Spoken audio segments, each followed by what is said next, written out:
have to take Spanish That's after what I'm being saying. I was Uruguay. like, I just spent a year learning Portuguese. I don't feel like I need to learn Spanish. Did you learn it pretty well? Is it now? I can understand all of it, which means I can understand Spanish. Let's see. I don't know. I'm gonna go So- try the. Do you ever wake up in the middle of the night having a dream where you were speaking to yourself in Portuguese? I have before, Isn't it especially in spooky? Brazil. Isn't it spooky when that first happens? I didn't like that. The It first says time it's I live had streaming now. a dream in Brazil, I was like, I've made it. I can understand. Now live on your channel. I hated it. It terrified me because I got fluent in Spanish. And then All I had right. a dream in Spanish, and I'm like, I don't like this bilingual thing. Hey, Kathy's. We're going to start talking. Okay. You'll know when it's time. All right, gang, it is that time of the week. It is the best Tuesday I've had all week, and it is time for the True Wealth Radio Show. I am your host, Dave Littlejohn, joined in studio today with... Matt Dixon. And also, I have officially roped in unpaid labor. Right? Hey. But I am allowed. Live. Yeah, she's technically on payroll. Sometimes she is paid, but really. So I brought my daughter Madison in today. Hi, Mads. Hi, Dad. So, and if you're wondering why we're doing this, so Mads, first, let's help all of our listeners understand. Tell me, like, real quickly, what is your 30-second bio? Like, how old are you? Where are you going to school? What's your story? Okay, I'm Madison Littlejohn, 17. I'm currently going to Sutherland and UCC at the same time. That's Going all into senior year. Yeah, that's all the cool facts about me. Okay, yes. And she's not a basketball player because she's not 6 feet tall. I tried. It didn't work. Yeah, but we tried, so we like it. All right, well, look, thanks for joining the show. Today, if you're curious, why would we do this besides the fact that, they gave us microphones and they let us get away with it? We want to talk a little bit about money from the perspective of today's, I would call it youth, but you're kind of representing a little bit of this, and Matt and I have been doing our homework on this too. Matt, you get to represent some youth too. Sure. I'll be the not Take youth it. in the room, which means I get to ask a lot more questions today of you two. But the reason that we're doing this is a lot of the time on the True Wealth Show, we're talking about investing. We're still going to cover some of that. We're talking about retirement planning and the kind of financial topics that are really typical for a lot of the listeners in our area that listen to talk radio. But for some of you out there, we're now live on YouTube, right? Yep. And so for our YouTube community, we wanted to offer something that would be a little bit of a spin, still relevant, but what does today's financial picture look like through the eyes of younger people? Right? Because we're always talking about our own personal experiences with things, but that doesn't always represent people in a different generation. Right, and I think that there's some significant generational differences. Now, I can tell you, I land in Gen X. Okay, Gen X is kind of a unique scenario because we have characteristics of both sides of the digital footprint, right? Prior to Gen X, most of the world was pretty analog, right? Computers were present, but people had careers without a whole lot of computers. Mm-hmm. And then during my lifetime, I've kind of watched where color television took over and then became flat TVs. And the iPhone, first there were no cell phones, then there were cell phones, then they got small, and then they became small computers in your pockets, right? And iPads showed up, and so Matt's like, you barely know a world without iPads. Yeah. Right? That's just always been in your world. Okay? So you think about, and so again, Gen X, you kind of have a foot in two different worlds because watched all this technology at an age where we incorporated all of it into our lives.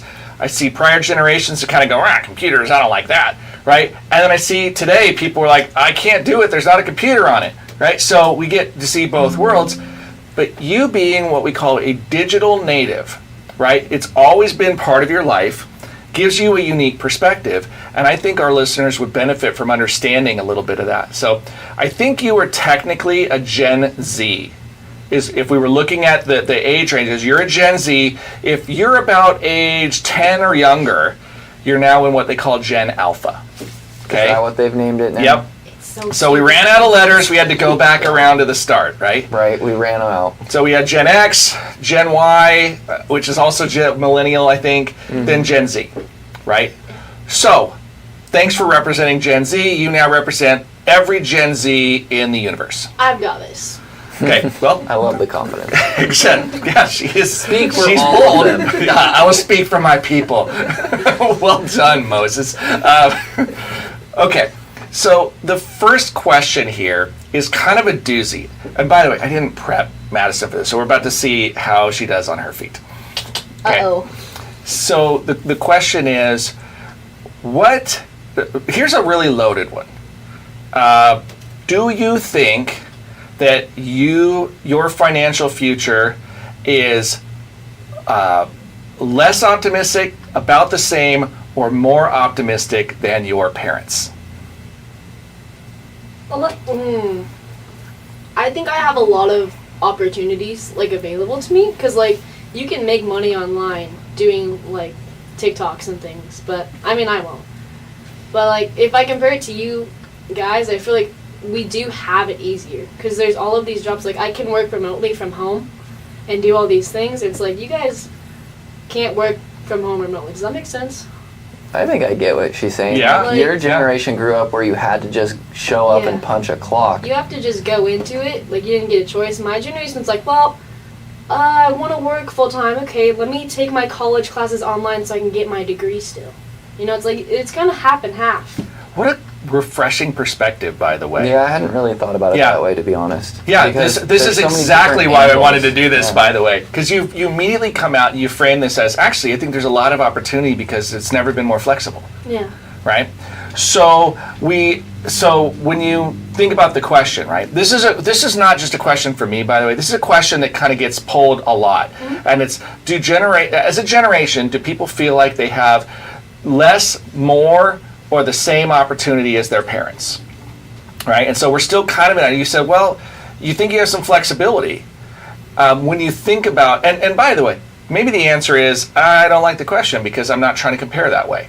That's okay, right? But it's harder to represent all Gen Z by answering that way. I still think I have it easier than you do.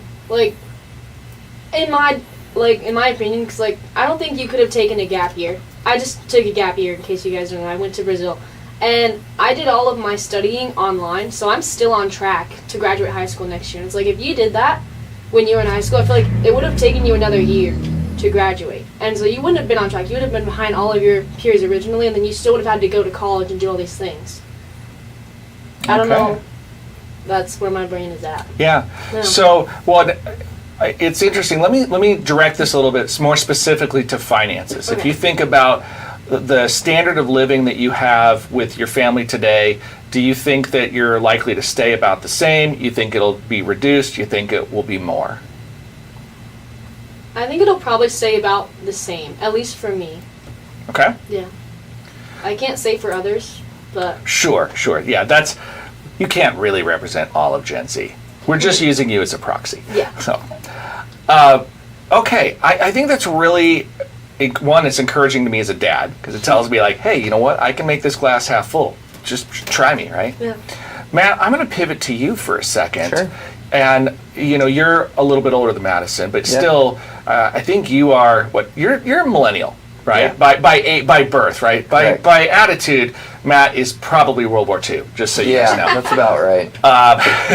It's like I'm a boomer at heart, but- he's sitting there going stupid internet. I hate the internet. Turn it off. true. It's if I could put a cord on my phone, that'd be way better. Yeah, it would be. yeah. I would love that. If we could go back to pre-internet times, that'd be pretty cool.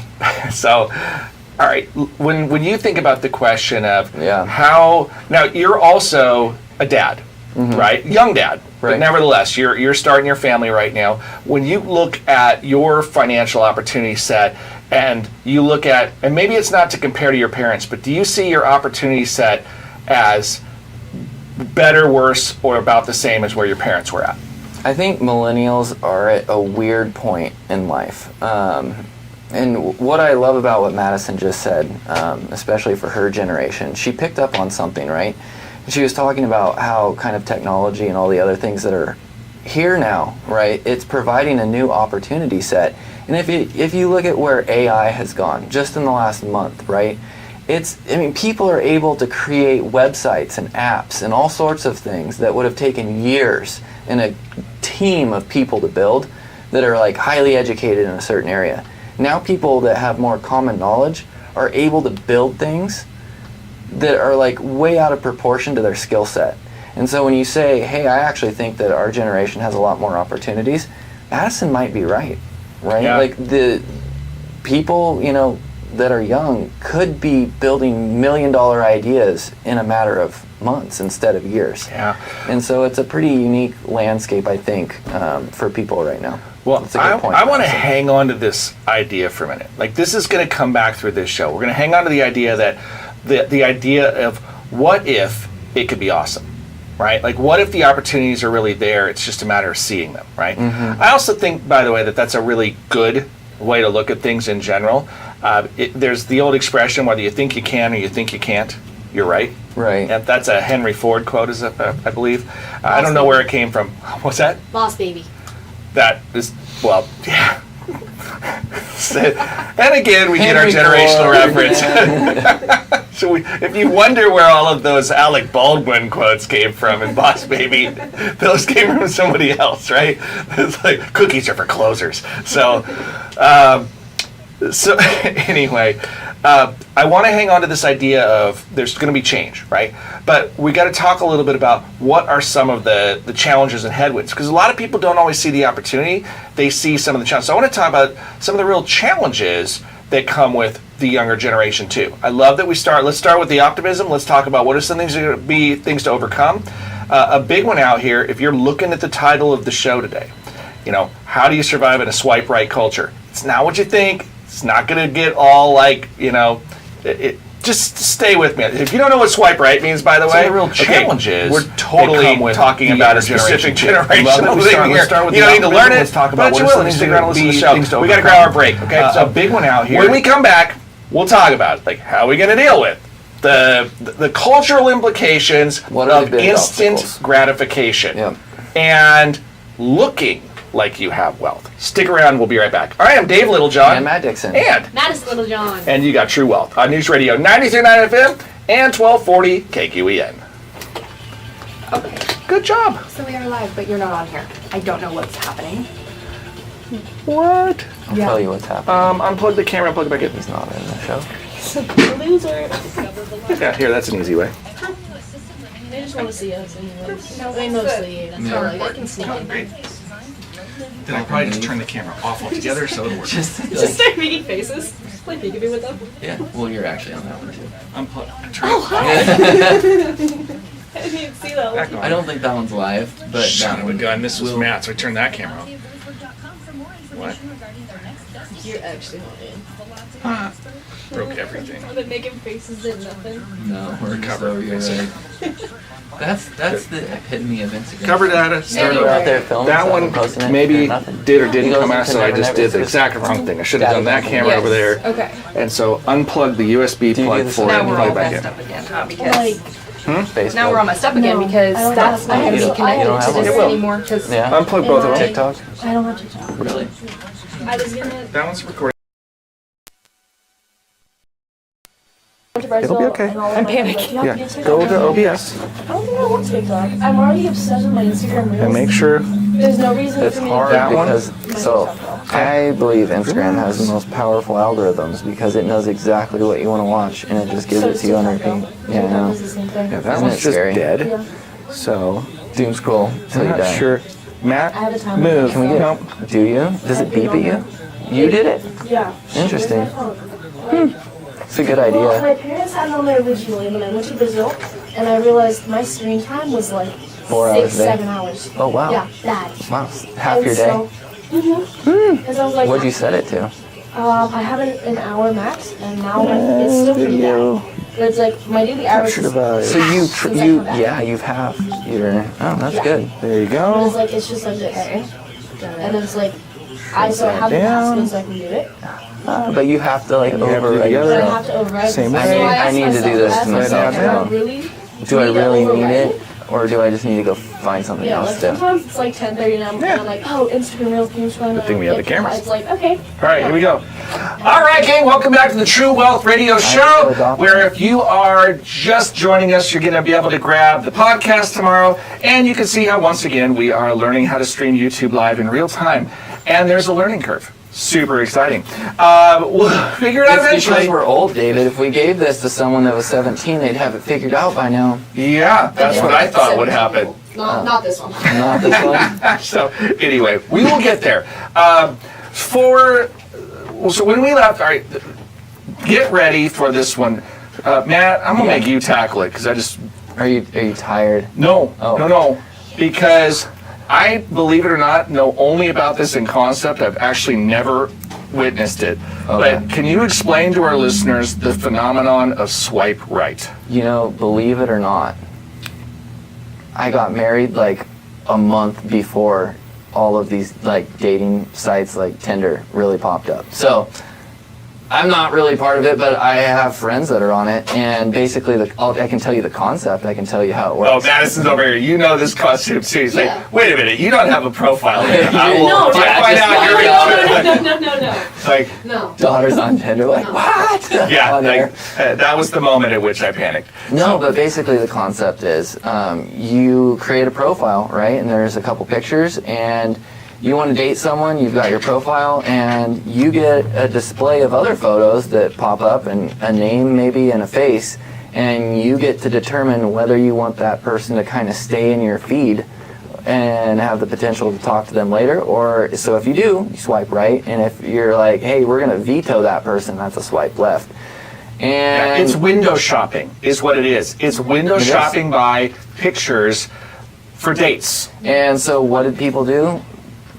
Well, some of maybe the more desperate people have made machines that swipe right all day long. And so it just sits there and it just keeps swiping right. So it, you match with everyone because you're like, as long as it has a heartbeat or a pulse, we're good. If you're looking at the title, so- the experience between men and women is statistically very, very different.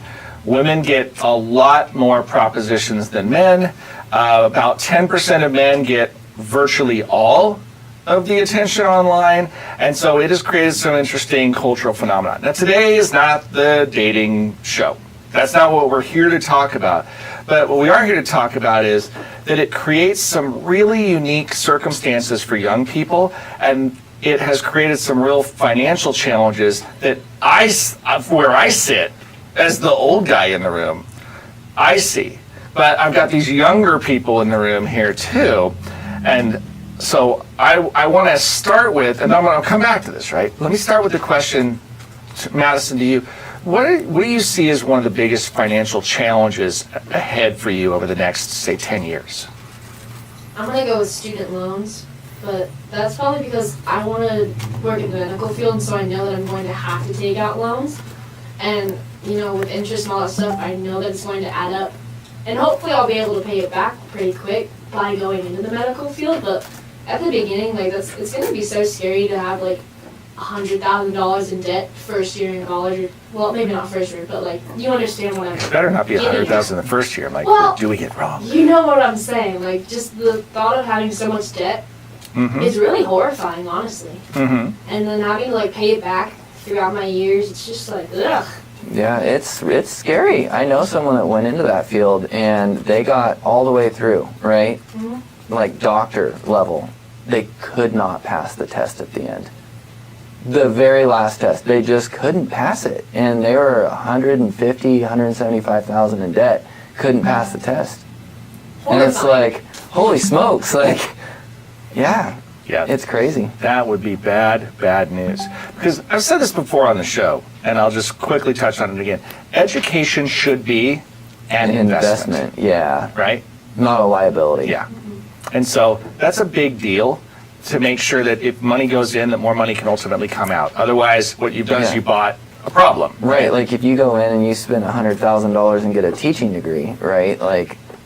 Teacher wages, that's how many years is that going to take to pay it back? Yeah, that's a legitimate There's problem. a difference. If you're a doctor and you're making $400,000 a year, well, maybe that $100,000 doesn't seem so horrible, but Yeah. you got to look at what's coming out versus what's going in. Yeah. So that's a real challenge here. I think the other challenge that I see for young people is kind of a cultural push. We talked a little about this in our office. It's the idea that the American dream is not necessarily the same. This will be a fun test. I did not prime Madison for this. Madison, we talked about this last week on the radio show, which I'm sure you listen to this show every week because it's riveting. Right. Yes. What is your definition of the American dream? My definition of the American dream is being able to like support a family, like not a big family, but like I want to have a family and be able to support them, and still work and be able to travel and do all these things. Okay. Well, that's yeah, that's my dream. That's my American Yeah, dream. Great. So, how hard is it to achieve that today, do you think? Well, it's not sure yet, but I feel like it's going to be challenging. I think that's a good attitude. That's a good attitude. See, Dad is not trying to train her that this is going to be easy street. Matt, Yeah. what is your definition of the American dream? I think. Or how about or kind of, you can give us your dream if you're comfortable doing that. Yeah, but, I mean, I think the American dream really is, I think it's the ability to own a house, right?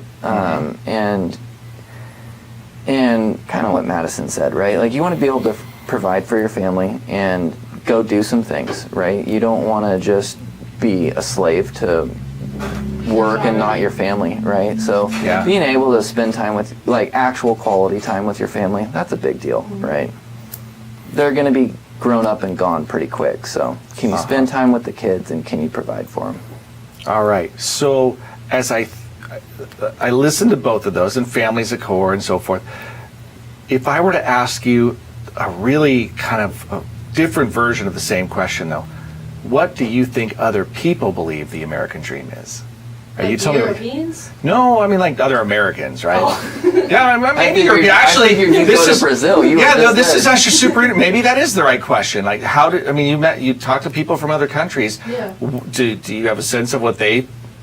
Well, you know what they think about America, but do they talk about the American dream, or do they have a different kind of dream? They just didn't like America. But the thing is, they love so much about America. They just hate that.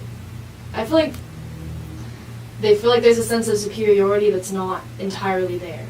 Does that make sense? Yeah, I've often said a lot of people are jealous of the ideal of America. Yeah. And so when somebody has a lot of the things that you want, then you could be, because of some envy, it's like you don't like the person, but you'd kind of like to be the person, right? That puts you in a hard position there.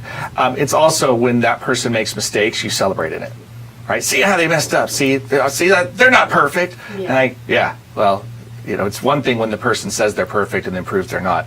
It's quite another if you say, no, I never said I was perfect. Madison, how do you feel like people kind of treated the idea of money, right? Like in America, I feel like everyone's like aggressively chasing money and they do it with debt often, right? Like they're not really like owning the things that they have, they're just financing them. So like maybe talk to me a little bit about what you saw in regards to just the mindset behind money in Brazil. Like, okay, I'm gonna speak as what I've seen with the exchange students. Like the exchange students that I knew had wealthier families, they weren't very concerned. They were like, oh yeah, let's go out and get that coffee, it doesn't matter. But the exchange students that they weren't poor, but like they had less money, you could tell like they were very careful with how they spent their the money that they saved and their parents' money as well. And it was nice to see that because it's like, what was I trying to say? Maybe like in America, people just kind of just swipe on cards and they don't like have any Yeah. like connection They to their didn't- money. Yeah, they didn't think about it too much. I had this one really good friend. She was like, I have to be careful. Like, I want to go out and I want to get that coffee with you, but I can't because like I just don't have the money. Like, I'll go with you and we can spend time together, but I'm not gonna spend the money. And it was kind of refreshing to see that because I know that if I'd gone out with other friends, I'd be like, oh, let's do this and let's go to the mall and let's spend all this money. And it's like I don't have that kind of money to spend, you know? Yep. And it was that moment that Dad's heart was like, oh, good, she understands the value of money. Right? Yeah. Well, it's a big deal, right? When you study money a lot, which is really functionally what I do for a job. And then at some point, you start to ask the questions a little bit different, right? So you're laying down the pathway to when I talk about stewardship, right? And this is just an area of this show that I'm just gonna be a little bit bolder about going there with people. Really what we're trying to help folks understand is that you have this culture around money and it's individual. Okay, the questions that we've been asking, everybody, if you've been listening to the show, you've got your own version or your own answer to each of these questions, right? And so you have this personal relationship with money, and then the question is it a healthy relationship or not? And is it leading you into better decisions or worse decisions, right? And that's really the backdrop of stewardship, is how can we understand how we make the decisions and how we make them better, right? So you start with, was it a need or a want, right? And you just describe that without saying it in those words, right? Hey, I want to go and spend time with you. I don't need the coffee. I would prefer to keep the money around for something else that's more important to me. So I'm going to forego that, but I can still spend the quality time together. And you even reflected that was, a refreshing take on it, is it was okay to see somebody be financially responsible, right? That was not a shame experience that they couldn't do it. Do you think that it works that way here in the U.S.? Kind of no. Yeah, it kind of depends on the friendship, right? It does depend on the friendship. Like, there are some kids that I know, like, they will do whatever they can to try to fit in. Like, we have this, like, Dutch Bros. Like, kids will go to Dutch Bros all the time, and they'll spend Dutch Bros money that they don't have. And it's just like, you don't need the Dutch Bros. But it's more of a status symbol. They just want to fit in. Oh, well, during my lunch break, I went to Dutch Bros, guys. I'm super cool. Okay. They spent the lunch money on the coffee. Yeah.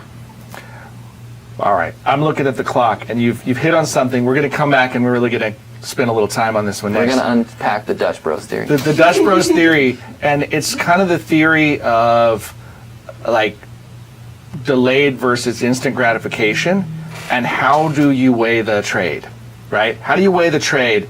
And it's hard today for young people, because I think there's some real social pressure that folks may not even be aware of. And it's not just like get Dutch Brothers. It goes deeper than that. And maybe we understand that a little bit better, especially for us as parents or grandparents. If you can understand what these kids are experiencing, it gives you a different way to approach helping them develop good stewardship habits as well. And again, on YouTube, I'm about to tell you that, like, we kind of see you on this stuff, right? But we got to take a break, so stick around. When we come back, we will get into the weeds on this stuff. But until then, hey, we'll be right back. So this is Dave Littlejohn. And Matt Dixon. Madison Littlejohn. And you got True Wealth on News Radio 93.9 FM and 1240 KQEN. Is it all going? It's all going. You're like, thank goodness. Yeah, seriously. Have you met Madison yet? No. Okay, this is Blake. I'm Blake. I'm ready. Nice to meet you. I'm his coolest daughter. Okay. He has 2 more, and I can they just tell. look like me. Yeah, I can tell. They just look like me. They're all clones. That mic is still in the picture. Still. No, now it's the spring on that microphone, I think. Here, take that one and zoom in on me. Text me and Oh, said yeah, you're good. It's out of the... Boy, you're too close. Nope, back. I can go. Yeah, extreme build up. Okay, no, now I'm out of the photo altogether. You should just don't frame me that tight. I move. I'll come up here and I'll change everything. There you go. Is this gonna make the final cut too?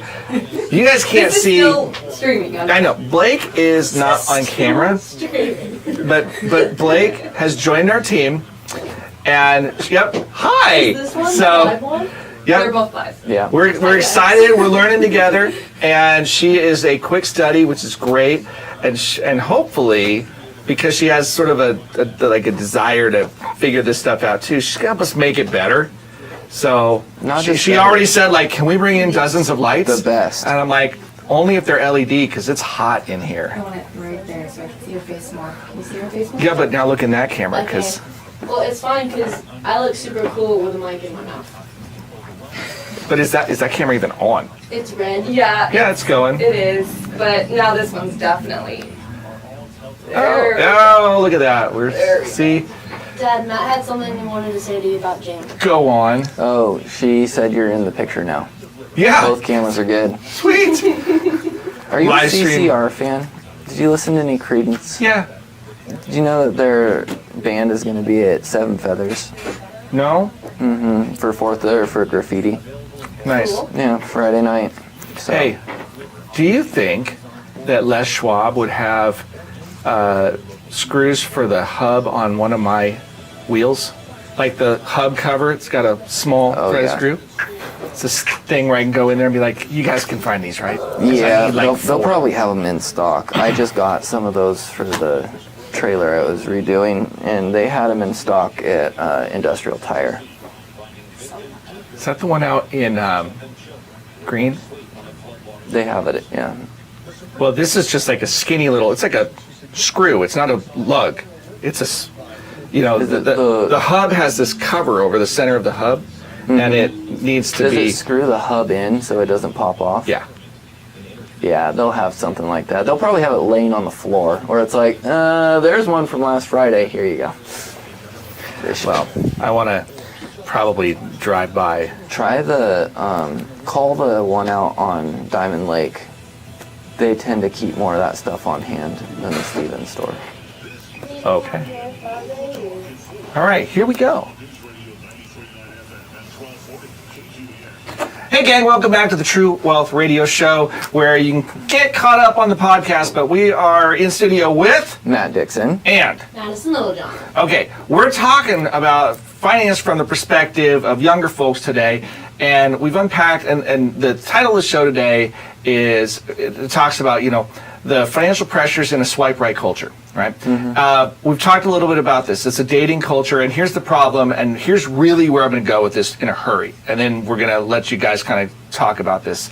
The idea that because it's become really split decision and relatively superficial when you're window shopping for the dating marketplace, because it seems like if you're not meeting somebody in school, I don't know where you're meeting, right?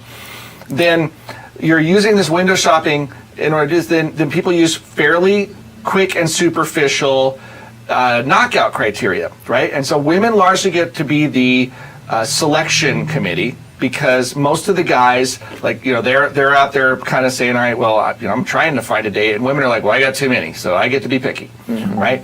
So in that environment, you see a lot of things that start to become screening criteria. So it's physical characteristics like height or weight or build or eye color and hair color and that sort of stuff, like shows up as criteria for whether or not somebody's eligible for consideration. And one of the things that I've observed is it seems like there's a real social pressure to signal that you're financially capable, right? So what you see is, this is why does this guy drive the big lifted truck with the big tires and everything? Is it really because that's what he wants? Or is he trying to signal that he has resources and he's valuable? Yeah. Right? And the question is, what do you think? Because I think I think some of it's, I want to be cool, but the question is, well, cool to whom and why? I think it's stupid. Okay, well, and next topic, right? I mean, it may be stupid, but do you think it's false? No. Right? I think there's some pressure, and so I love it when a guy is confident enough to just be like, nah, I'm not going to deal with it, right? If that's the criteria that I'm going to be judged by, then I'm going to get over it. But there are a lot of folks that are kind of exiting the dating world too, and that creates a whole different cultural problem, right? So it's interrupting the way things behave, right? We now know that women graduate with bachelor's degrees at almost a rate of 2 to 1 over men. Really? Yes. Yeah, many more women with bachelor's degrees than men's currently. The fastest shrinking demographic in college right now, I believe, is white males from the ages of 18 to 24. That's so sad. Yeah, but nevertheless, it is real, it is true, right? And so what does that do in terms of how young people navigate finance and their opportunity set? Matt, you made a really interesting point in office today about how young folks sort of live out the American dream and how it looks different. Can you share a little bit about what you talked about? Yeah, it's just this concept, in short, of it's a rent-it culture, right? Like, we're not... That's 2 words, right? Rent, like rental? Yeah, rental. It's a rental culture. Yeah. Okay. Because you look at, how are people treating relationships largely that are younger? It's like, well, we're going to maybe hang out for a week or 2. And then it's like, well, where's the next person, right? And so we're renting relationships, and we're not really homeowners. right? This isn't going to be a group, I don't think, that has massive homeowner That's interest. a topic for another show. By the way, Right. if anybody wants another show about this, the future of homeownership, there are some silver linings out there that are really interesting to that, but not for today's show. But if you're interested, then text us 541-375-0898 and say, yeah, I want a show about the future of homeownership. Yeah, I mean, we talked about it a little bit on the last show, that soft life theory. Like, if you look at it, like, what's trending online? It's people that are getting motorhomes, and they're saying, well, I'm not going to own a home, but I'm going to, co-op my kids and raise them on the road and with other groups, and we're going to do online school. And it's kind of a dropout culture. It's funny, Madison's rolling her eyes, but you just talked about how you were able to spend a gap year in Brazil, but it wasn't a gap year because online school enabled you to stay on pace. That doesn't mean it was good school, though. Well, that's a whole separate discussion, but nevertheless, if you took homeschool curriculum on the road and still had internet access, I know people that do it successfully. Right? Now, are there trade-offs? Of course. Are there pros and cons? Of course. But the reality is that it's happening more. What does school even look like for someone your age? That's another question I guess I would have for young people these days. Because like when we were going through school, we had to do research. We had to show our problem solving. Like, I feel like as technology continues to boom, it's like, what are they even having you do? Some teachers let us use Wikipedia. That was a joke. I don't know if you guys. That's like a thing in school. Well, it's like you never use Wikipedia. Yeah. That's all school was when we were growing. It's like, go to Wikipedia because the encyclopedias died. So, yeah. Yeah. I was never a big Wikipedia guy, but I have read articles on it. But yeah, you have to question the reliability at times. Mm-hmm. So, yeah, that's a whole different animal. But let's kind of bring this all back together. When you are I look at young folks today and I see the trends in education, I see the trends in incomes, and then I see the trends in the economy right now. And there's a lot of things that are disruptive, right? One thing, I remember a really big disruptive thing when I was entering the job force, right? It was in the late 90s when I was graduating from college, and there was a huge dot-com boom and then bust. And the internet had just really took off. It had just taken off, right? So it tons of computer science jobs. People were getting signing bonuses. I was not in computer science. There was no signing bonus, right? And then in the year 2000, after the Y2K thing didn't happen, which again, a lot of young people were like, what's Y2K thing? People thought all the computers were going to shut down on New Year's Eve between 1999 and 2000 because they used to not put the entire date in the computer. Literally, it was like the dates were like, January 14th of 1999 was, 011499. And they're like, well, what happens when the 99 becomes a 00? Like, does it start over? Does it think it's 1900? Does everything shut off? Are we going to lose all the power grids and we're going to wake up to like pandemonium? It didn't happen, right? Everything worked out. But for like a year and a half, everybody bought new computers like crazy because they were terrified that the world was going to end. And then it didn't end. Like the next morning, we all woke up and like, look at that. Everything's still working. And then we spent the next 2 years not buying very many computers because everybody bought them all. And we went into a big economic depression, and it was like, oh my gosh. So right out of school, I went through like, 50% stock market correction and everything melted down. It definitely colors one's opinion of how the economy works, right?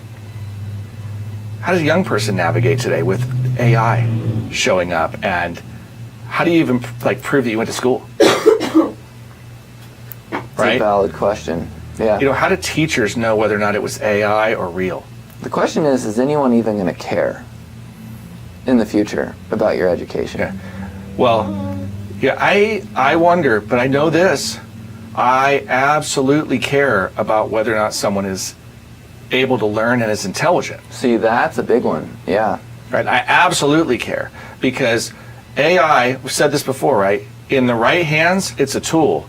In the wrong hands, it's a disaster, right? Because AI can give you the wrong answer even faster. And you can just take it and run. End up in the way down the wrong rabbit hole. Well, the scary part is, like I've said, if you're completely incompetent, AI will probably save you. If you're really smart, AI will make you extraordinary. if you are in the middle of the pack and don't pay close attention, AI will lead you astray and embarrass you or destroy you, right? Because it will make mistakes, you will not catch them, but you will be blamed for them, right? And it will be bad. So like you need to like be aware. That's how this stuff can work. But I think that's huge pressure for young folks, right? Because your productivity requirement is going to be higher than ever, That's true. right? You know, just really expected to know how to use these tools and hit the ground running and just be really efficient and effective. And not everybody's wired for that. So that'll be tricky. Okay. Well, now that we've covered all of that, and we talked about the pressure, social pressure. So we kind of, I feel like we should spend more time on the social pressure, by the way, because I still think, Mads, do you feel like there's any pressure to perform financially or to achieve financially from your peer group? Not from your parents, that's not fair. Yes, but not exactly. Like a lot of kids are just very supportive, if that makes sense. They're just like, oh, you want to go into school? That's so awesome. I'm so proud of you. Okay. But it's not like, oh, I can't believe you're going to do that. Why would you pick that as your job? It's just like, oh, I hope everything works out for you. It's kind of like... Sounds like a good group of friends is what it sounds like. Yeah. That doesn't sound like that's always the experience. I have really good friends, and they're all super supportive. But like, I don't think I face any social pressures to like perform or go out or like do stuff. It's just like, okay, you don't want to drink? Don't have a drink. You better not be drinking. I meant like a Dutch Bros. That's what I was thinking. Oh. about. See, she's gonna you're gonna light me on fire live on the air. I'm like, girl, your mom and I will talk to you later. So, yeah, you're a minor. So, okay. Well, I think that's great that you're not feeling that pressure. Do you think others feel pressure? I'm sure they do, but I can't speak for them because I don't know what they've been through. Yeah. You know? Yeah. Well, I will tell you what. I think, Matt, I'm looking at the clock. Yeah. We'll probably grab our last break, but I'd love to come back and talk a little bit about what could we advise for young people, like if they're really trying to set themselves up Give them well some- with some things changing. Like, keys, and this isn't like, here, try to be like us. This is what are the opportunities and how can one set themselves up so that American dream may still be possible? Okay, let's do that. We'll I do like it. All right, so we'll grab a break. When we come back, that is what we're going to unpack. All right, so how can you talk to your kids or your grandkids? And if you are young listening to this show, you're awesome. Take notes. Yeah, we just will, but this next segment is going to be specifically for you. Stick around, we'll be right back. I am Dave Littlejohn. And Matt Dixon. Madison Little John. And you got True Wealth on News Radio 93.9 FM and 1240 KQEN. Okay. P.S. for those of you that are still with us on the live stream. It is really hot in the studio. Yeah. They were here. We wondered about this. Also, P.S. Three viewers. Three viewers. It's huge. Yeah. Did we bring a tape measure? I will be bringing tape No, measure. Yes. you did not. You did? Oh, look out. Why would I you always have a a tape measure. Because there's fish sometimes. Let me get my fishing rod. No, but you got to measure how big they are, and you got to hold them out on your extendo arms. That's right. In my backpack. What? I don't know what we're talking I about. shared the live on Facebook. Did On it- my Facebook. Did it work? Well, we have 3 viewers. One being me, Killing it. one being Jan. And it's a mystery. Shannon. It's about 55 inches this way. Okay. How do you know How do you that? know that? Because I measured the distance between my pinky and my thumb, memorized it, and And then what added is it it, together. 5? 10. Mine looks like Hang loose, bro. 7. I think you got more than that there. Okay, 8 and a half. I don't know. 12. Bet I got 10. Bet you don't. Yes. Yes, Yeah, you don't. that's the same as yours. I don't know. 10. What do you have? Probably 8. What? You No, can you're have more 8 than because that. I have 8. No. Most people are pretty close in size, even if your hands are bigger. Yeah, so you're about, 9. you're 9. 9. This thing is really. Just right. Nailed it. Just wear it like a hat. Flip it upside down. Like those Come on, jellyfish America. things. Yeah, look, now you're like Super Mario with that squid thing. Red and white Yeah. dreads. You know, Squid Games was a real thing in the 80s. A guy in like Seriously? South Korea actually locked people in a basement and made them all play his games until they died and someone won. And then he left and they never found out who the guy was. All right, time to So go. insanely scary. Welcome back to the True Wealth Show, where you do not want to know what we were talking about at break, because, whoa, Yeah, Matt knows a lot of obscure facts. Stay out of my brain. Scary place to be. duly noted. Yeah. Let's instead talk to our young folks today about where are the opportunity sets. Some of these are going to be so straightforward and pedestrian that you're going to yawn, but we're going to go through and hit a few of them really quickly. I think the first one, especially for guys out there, the trades are paying better than ever, right?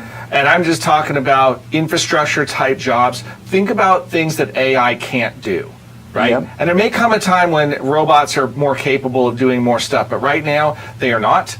And so there's still jobs that need humans. You're for saying sure. a robot's not ready to plumb my house yet? Not yet. Gosh darn it. Well, and robots are great at building stuff, but they're not so great at fixing broken parts. Yeah, Right, like and- the and- monotonous task of like maybe driving through a field and turning the wheel. It's like, Well, no, they- well, if you can GPS point all of that, like, yeah, there are tractors now that can go harvest your field. Yeah, no, they can totally do that kind of stuff. Yeah. They can do things that are really repetitive tasks, but like plumbing in a house where it's hidden in a wall, somebody's got to problem solve that and then figure out what's the most Yeah. efficient thing and then kind of get in there and deal with it and patch it up, and there's aesthetics involved and everything else. So that's a level of skill that's not yet something that a robot's going to be able to do. Carpentry, yeah. Yeah, and there's a lot of craftsmanship kind of things that go with that too. So anyway, the trades are being really well compensated right now, really well, because there's a shortage. And so I think that the tradition of, oh, just go get, your college degree and everything will be magic, I really question that wisdom. And this is from somebody that sits on the board of the college. I'm a big fan of education, but again, it should be an investment, not an expense. Yeah. Okay. Another one is you better figure out how to be comfortable with artificial intelligence, right? I don't think this is an option. I think that this trend is coming whether you like it or not, and so you can either be sort of a concurrent adopter, or you can fall behind. Right? I mean, I just don't know that there's... Well, unless you're the plumber. Well, that's... How do I Sure. fix this? Yeah. Yeah. Sure. Well, you make a good point. Like, what if the plumber wants to be faster, right? Like, maybe you solve problems quicker Well, with AI. you can still use AI around your job. Your That's the thing. business It's just... accounting and all the other there's a little lot of things, other yeah. functions to it, right? Yeah. I think that there's opportunity in the gig economy. Mm-hmm. Lots more episodic jobs rather than careers. And so what you're doing is you're trading a skill set rather than trading a block of time to somebody, right? So they rent your skills from you, using your rent economy. Yeah. And There it is. so the businesses rent your skills, pay you for them, and then you're off to rent them to somebody else. Yep. Okay? I see more of that in the future. Okay. There are still time-honored things that I think will work. Okay. Until we are not a capitalist society. Okay, and I say that kind of tongue-in-cheek. I assume that we will continue to be a capitalist society, although there are really kind of interesting and disconcerting social trends around this. I think those trends are born out of sort of anger, frustration, and misdirection, right? About any time that somebody says, we should be communist or something, I go, boy, you really haven't looked at history, because that idea only sounds good in a textbook. But in implementation, it has never played out, ever. And anytime I say, well, this time would be different, go, oh, because human nature is completely evolved. Right. Yeah, no, the only person that has evolved was the person that thought it was going to be real until they had to do it. And then guess what? You're like every other human. Yeah. So let's not be stupid. But as long as we're still capitalist, I think investing in capital ventures over time, dollar cost averaging long-term into tax-efficient investments is still a good plan. You can build wealth slowly and consistently over time by doing the same boring investing that we have talked about on this program for over 10 years now. Yeah. And if you wonder what we're talking about, probably go catch the podcast somewhere. Yeah, there's on our like a website. million of them. Or Yeah. this is one, all right, Collis, right? If you, I have a special place in my heart for people that are trying to get started. The truth of the matter is that our firm is not well built to serve every person on the planet. Like it's just not. And there's lots of reasons for that. We do have kind of a sweet spot for the clients that we serve. But my passion is to help everybody, and that's why we do this show. Yeah. Right? So I want to teach you how to be a better steward, and I want to teach you how to navigate this world and have hope to get it so that you can be okay in it. Yeah. So for young people, like, we talk about stuff at home like this too. Like, what's the first one, right? Spend less than you make, Yeah. right? Save a little bit, right? And then investing is long term. And we talk about things like integrity is what you do when no one's watching, We have Right. that talk a lot. right? I mean, these are all important things that make up our character. Yeah. But making good financial decisions is part of the game. You know, you just spent a year in Brazil, Madison. What were some of the financial decisions that you were responsible for that maybe you hadn't had to deal with before? Oh, I had a credit card for the first time. I don't know if that's a financial decision, but it was scary to me actually, because I was like, I don't feel like I'm spending money when I use the card. It's just like, oh, okay. And then I was like, oh wait, I can't be doing that. Yeah, that's probably, if you learn this lesson now, you'll be okay. Because every time you swipe a credit card, you really are spending money. It is by design that it gets you detached from the money. Which Right. is so silly. Well, it's the same reason that casinos use chips instead of dollars. It Yeah. feels different to let a dollar go than it feels to let a chip go, right? They are trying to detach you emotionally from the money. It changes your decisions. It's working. Yeah, well, I don't know if the study is still accurate, but at one time it used to be that you would spend on average 13% more if you used a credit card than if you paid cash for things. That checks out, honestly. Yeah, well, and Yeah, that number, And that's now probably is a literally lot. being pulled out of a hat. But some years ago, that was a real figure. I don't know what it is today if they're still studying it, but it was. So at one point, it was at least 13% more, because just swipe the card. I don't feel it. That I think is the biggest part of there's a real cultural challenge that we have in the U.S. That's why all these companies want you to subscribe to a payment, right? Because then you don't even have to swipe the card. Stuff just shows up. Yeah. Well, we have talked so much about that. Young people, you cannot afford it just because you can make the payments. Well, what's Okay. even worse than that is, like, how many times have you met with someone and then they come in and they're in financial shambles, and then you're like, well, look at all the things that you're spending money on. You've got to change your lifestyle, and then they're unwilling to, right? Yeah. Like, if you're going to make a change, oftentimes I think for a lot of younger people, it's like you're going to have to take a moment to step back and look at what you've been doing, and then know that you're going to have to change something that you are doing. Yeah. Change is not easy on this one, but that's why I'm trying to talk to young people today is if we could help you develop good habits out of the gate, then you don't have to correct things as much, right? So start with good habits. Unfortunately, we don't teach a lot of this in school, right? It's just No. not what happens. Like so, and I know this because I know a lot. I know a lot of your teachers, and they come to me, behind the scenes and go, "Could you really help me with this?" Because oh my gosh, right? It's just not something that we equip teachers with to teach students. So where are they going to learn it? They don't. Right. Is the That's it. reality. Yeah. So I will tell you that if you guys are new to the YouTube thing, we have a series that's a little bit older about what the stuff about money they don't teach in school. It is still on our YouTube page if you want to go check that stuff out. It was made during COVID for people in high school. So that'll just give you an idea of where it's geared.